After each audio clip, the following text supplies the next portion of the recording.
What's going on, YouTube? Appreciate you tuning in to today's video. If you guys have been following for a little bit now, you'll know that it's been pretty crazy the last few months. And so for those of you who have stood by this channel, I want to say thank you. And just to let y'all know, things are just kind of crazy compared to what they used to be, right? The last few weeks have been insane. The military's actually flown me out to a new location. I'm going to be here for almost half a year at least. So constant changes going on, but guys, again, just want to say thank you. And I want to talk about something that I think a lot of people are facing today. And I'm facing it as well. I've been facing it. A lot of people have been. And so let's go ahead and jump in, guys. Today's topic is going to be on why most Christians do not like church. All right, guys. Now I'm going to be extremely straightforward with y'all in this video, because I think it's important, right? A lot of people do not like church for multiple reasons, and I can list a few, right? If this is you, let me know in the comments, drop a like, go ahead and comment what you're thinking, how you guys feel about this. But just want to let y'all know that when it comes to church, most people are turned off because of a lot of different reasons. One, I'm just going to list straight off the top. One, it's because most churches are not loving and inviting, okay? This is pretty obvious, but a lot of people don't really think about it. They don't really think about it in these terms, right? They might just be like, oh, I don't like, God. I don't like religion. I don't like all these things.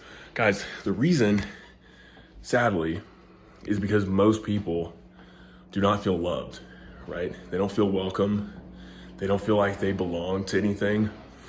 Most churches, I'm gonna be real with you guys, there was a time in my life where I was really struggling with trying to find a decent church. I was going through a pretty rough patch, and I didn't really know exactly where I belonged with church. And I visited, goodness, it had to be at least like a dozen churches over the span of one summer. And I went to a lot of non-denominational churches because I think that it's good to not be so tied down to a denomination. That's for a different video. But I did that to see if there was a good church that I might fit into. I'm gonna be real with you guys. There really wasn't. Most of these churches that I went to, I kid you not, guys, walked in and people look at you like you're a weirdo, okay? Now, this isn't just social anxiety. This isn't just, oh my gosh, I'm not clicking with everybody as soon as I walk in. This was like a genuine, what am I doing here, right? Why am I talking to these people that are looking at me like I'm a weirdo, right? You might have a couple of people who are nice to you, who, try to get you into the church programs and kind of let you know what's going on.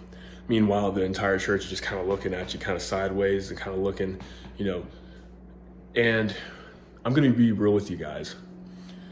I know that we all have a tendency to do that. Don't get me wrong, right? I don't hold it against them, right? I forgive them. But the truth is, if you want to get to know somebody, right, instead of giving them a weird look, just go up and talk to them, right? Or just don't look at them. It's pretty simple. Because what you do when that happens is you give people this idea that they're not welcome because of maybe the way they look, the fact that they're an outsider, the fact that they're different, right? And it was hard not to take some of this to heart. Believe me, it was pretty difficult, right? And, I'm a pretty outgoing person, at least I like to think so. And I like to, introduce myself to people if I don't know them or just get to talking to them, right? I don't like being super formal. I just like being personable. And the funny thing was, a lot of these churches, the door greeters, right? People who are supposed to welcome you when you walk in. Excuse me, I'm a little sick today. People who are supposed to greet you, right? Very, I don't want to say depressed, but just, not very welcoming, right? Didn't make you feel at home. Didn't make you feel like you really belonged, right? And I was more upbeat, more outgoing, more personable than these people, okay? So that's frustrating. Now, it was also a gut check. It was a reality check, because you, and well, me, can always get better at introducing yourself to people, at making people feel welcome, right? And so it really made me understand like the human condition a little bit more, because I got to feel that and experience that for myself.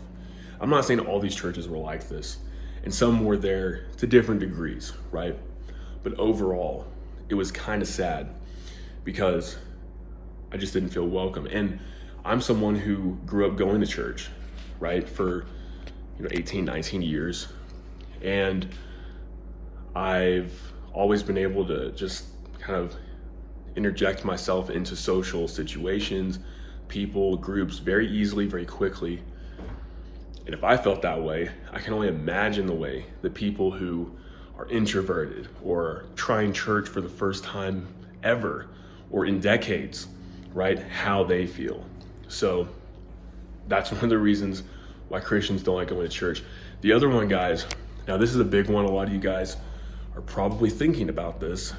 Let me know what kind of experiences, what kind of things you guys have heard in the comments below. I'm very, very curious to see where this goes. But the other one, this is pretty obvious, is going to be money, right? A lot of people get turned off by church because of the constant attention that is given to money. The church might be very obvious, maybe very subtle, about wanting your money. Now, this is a tough subject, right? I believe that if you're a pastor, that you should be getting paid, right? Because it says in the Bible, right, that if you are teaching and preaching, you're shepherding the flock, that you should get paid for your work, right? The issue, especially in the West, and honestly, there are a lot of places in the world, the issue is a lot of people get into preaching, teaching, pastoring, whatever you want to call it, opening a church for money, right? They see it as more of, I'm going to be a motivational speaker and I'm going to draw people in so that they feel hyped up, so that they feel emotionally stirred, so that they feel obligated or that they feel like they should give me more money, right? It's what can happen is, guys, if you're not careful, it gets very cultish. You feel like you're almost paying for a membership. And of course, there is the prosperity gospel. Got to be careful of that. The more I give, the more I'm supposed to get back, right? So money is a big one, guys. This is a big reason why I stopped going to some churches, because they were so heavy on having to pay. I truly believe, guys, and this is going to sound crazy, I truly believe that, if you're starting like a small church, right, especially from the ground up, if you're starting something small, you do not really need to be concerned about money. You need to make sure that you have really only the money that you need, right? Like, again, most people get incredibly, crazy loans and grants and all this stuff to open these, huge fancy churches. There's nothing wrong with having nice churches at all, right? But I believe that, especially if you're starting a church, you should be able to fund that church. You might be a baseline for, many years, but it's the truth that comes out of that church that needs to spread, right? I believe that if, you're halfway smart and you have a church in an area with a population of more than, 10,000 people or whatever you want to, whatever number you want to put on it, God will lead his flock to the church. And if you go into some of these churches, man, they're super small. They don't have a whole lot of people, which can also, turn you off, because again, some of these churches are more like memberships, right? Just be careful. Just be cognizant of what's going on. Just realize that sometimes people prey upon people's insecurities and they're in it for the money, right? It doesn't matter if it's a church of 10 people or if it's a church of like 10,000 people, right? And some of these churches can be good too, right? Money's not a bad thing, right? If the church grows, if it gets bigger, if the gospel goes out, if people's lives are changed for the better, that's a good thing. But you shouldn't feel obligated to just give your money, right? There's no set, a lot of people think, oh, it has to be 10%. But guys, look at the New Testament. Look at what Jesus says. Look at the New Testament, and you'll see that the message is very clear across the board. That mercy, Jesus desires mercy more than sacrifice. So when we see our tithe, a lot of times we go, oh, I'm sacrificing my 10%. This is, this is a holy sacrifice. This is, good. It shouldn't be like that. God is checking our hearts. So it doesn't matter if you give $1. It doesn't matter if you give $100,000. It's where it's coming from in your heart, right? So if you have a heart for, let's say, feeding the homeless or helping people, maybe children in the community that need help with school supplies, right? And God calls you to do that. If there's like that opportunity for you to give in that area in your church, do it, right? I think that's more important because it's, again, where the heart is coming from. So just some things to be aware of, right? Money, that's another big one. Another reason that Christians do not like going to church, okay?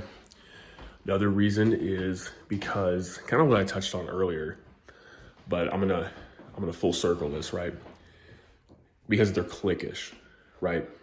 Because they are more of a good boy club.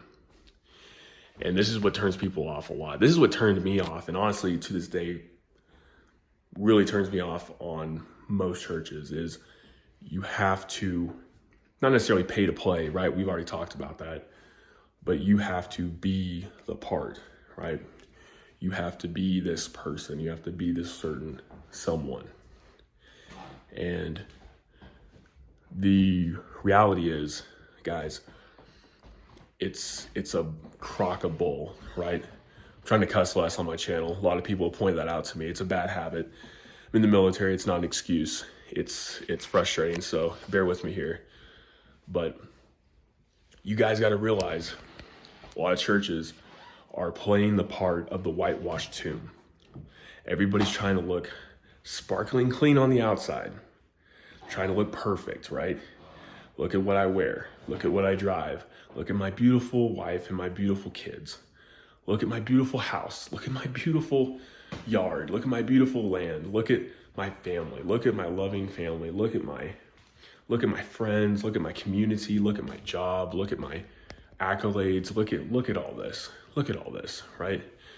I don't smoke. I don't drink. I don't do anything that looks bad, right? I don't gamble. I don't do any of that, right? Guys, those people freak me out the most, right? I'm not saying that there's people out there with convictions who feel and think and truly believe that they need to not do these certain things, right? Everybody has certain convictions. I get that, right? We're not supposed to be, like, we're in the world, not of the world, right? So we're not supposed to be looking like we're going with the flow, but two things can be right at the same time. The Bible also says that to him who does wrong, it is sin, right? To him who knows it's wrong. That's why the New Testament especially is it goes in depth, deep in depth on this subject.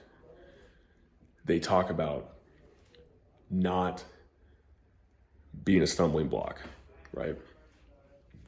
So if you know your brother is a recovering alcoholic, don't drink around him. If you know he's offended, if he's a vegetarian, if he eats meat, if he does not eat meat, don't be a stumbling block. Don't be offensive to him, right? Don't make fun of him, right? Just have a salad, right? Enjoy fruits and vegetables. They're really good. It's probably good to, every once in a while have just a meal of fruits and vegetables, It does good for the body. But everybody's different. Everybody's different. And so some people enjoy drinking alcohol. Some people shouldn't drink alcohol. Maybe there's certain times in people's lives that, they have to back off. They can't do certain things. So you have to be aware of that, right? Certain times in their life where they're called away from doing things and they can't enjoy a beer with you. They can't enjoy having alcohol with you. It is what it is. Maybe some people smoke. They smoke cigarettes because that's their only form of medicine, right? Maybe they have mental issues and that helps soothe them, You know, oftentimes we look at people and we see what they do and we think that they're gross. We think that they're, you know, disgusting, right? Or we point fingers and say like, just stop doing this and you'll be better. But that's not the point, guys. The issues are always internally, right? And not everybody is doing things because they enjoyed, you know, destroying themselves. Some people genuinely enjoy what they do. And no matter how you really put it, guys, we're gonna die one day, right? Unless the Lord calls us home first, right? Unless he comes back. And the truth is, some people, they live to be 100 plus smoking cigarettes and drinking whiskey. It is what it is, right? Our body's a temple. So if we know, right, that certain things are bad for us, right, we shouldn't do it. And I've kind of talked about this on another video, but I want to reiterate it here because I think it's important, right? Again, I think one of the core themes of the New Testament is this, and this all ties into Christians not going to church because you get turned off because people are just bashing you over the head with do's and do nots. It's not about that. It's really not about that. But there are certain people who shouldn't drink milk or have milk products. Certain people who shouldn't eat eggs. Certain people who shouldn't eat gluten or wheat, right? Certain people who shouldn't have a lot of sugar. Certain people who shouldn't have, like I already said, alcohol. Certain people who are allergic to avocados. Certain people who are not going to agree, or maybe their body doesn't agree with meat or certain kinds of meat, right? Everybody's different. And we live in this world where it's either all or nothing. And especially as men, right? If you're a man watching this, it can be very easy to put down your brother because he does something or doesn't do something. Ultimately, guys, unless it is harmful, genuinely harmful to you, right? Then, like, you should really not care what people think, right? Because everything in this world harms you, no matter where you live, right? Like the paint on this wall, right? Maybe one day they're gonna find out, you know, back in the day there was lead, right? Maybe one day they're gonna find out that there's you know, toxic chemical that's worse than lead in new paint, right? Like, who knows? Who really knows? At the end of the day, everything's out to kill you. The air you breathe, the water you drink, the food you eat, right? But we're not supposed to worry. And a lot of churches, they fill people with fear. A lot of guys, I'm gonna be real with you. I'm gonna end the video with this. I could make another video going into this stuff a little bit more one day, but don't wanna make it crazy long. One of the sad things is, and I've been in sales, right? I've been in sales before. I was in sales for about 2 years total. One of the things that they tell you, one of the things that I used to read, because I read a ton of books on sales. I wanted to be the best salesman in the world. And one of the things that they do, one of the things that good salespeople do, really, well, good, desperate, honestly, and manipulative salespeople do, is they will sell the fear. Be very, very wary of churches and people that sell you fear, because they will get you into a loop, especially if you come from maybe a crazy childhood, right? Or any sort of traumatic childhood or upbringing, or you have some experiences in your life.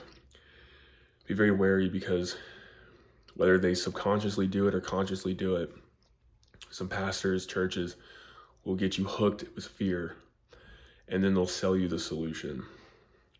And the solution is basically to keep coming back to them, to keep coming back to the church, because you need to go to church, because it's a sin if you don't, because your life's going to be better if you do.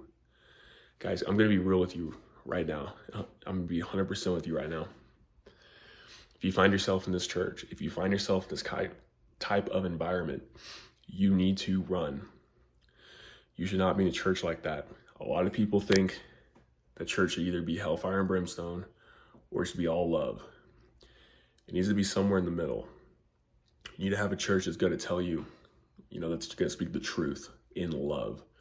And sometimes that truth is going to be blunt. Sometimes it's going to be harsh. Sometimes it's going to cut to the soul. But you have a church that also balances out with love and understanding and compassion and patience. If you have experienced these things, guys, these are the three biggest reasons I believe that Christians do not go to church and why they don't like church. If you've experienced these things, I would love to hear below, because I think the world is waking up to a lot of these things. And I'm going to end the video with this. I felt called to make this video because I believe, I truly believe that at the end of the day, God is with you wherever you go, right? We need to surround ourselves with people who believe in the love of God, the love of Jesus, right? And we have to be very careful that we do not try to tie God to a symbol, that we do not try to tie God to a face, right? We have so many depictions and illustrations and ideas of God. We try to put God in a box. We try to put him on a painting. We try to contain him. But the reality is, guys, he's with you at your highest highs and your lowest lows. And I've experienced God more out of church than I have in many, many, many, many ways. Now, in church, I still learn many things. I'm around people who are experiencing the coming together, right? I believe that the Spirit is present. The issue with many churches, though, is a lot of churches, one, they don't believe in the Holy Spirit. They believe it's something that died out, right? But the Spirit is going to move where it wills. And I believe that a lot of churches, most churches, they are spiritually dead. Just straight up dead. That's why there's no love, true love. That's why there's no patience. That's why there's no long suffering. That's why there's no kindness. That's why there's no truth being preached in love, right? Because there's an angle.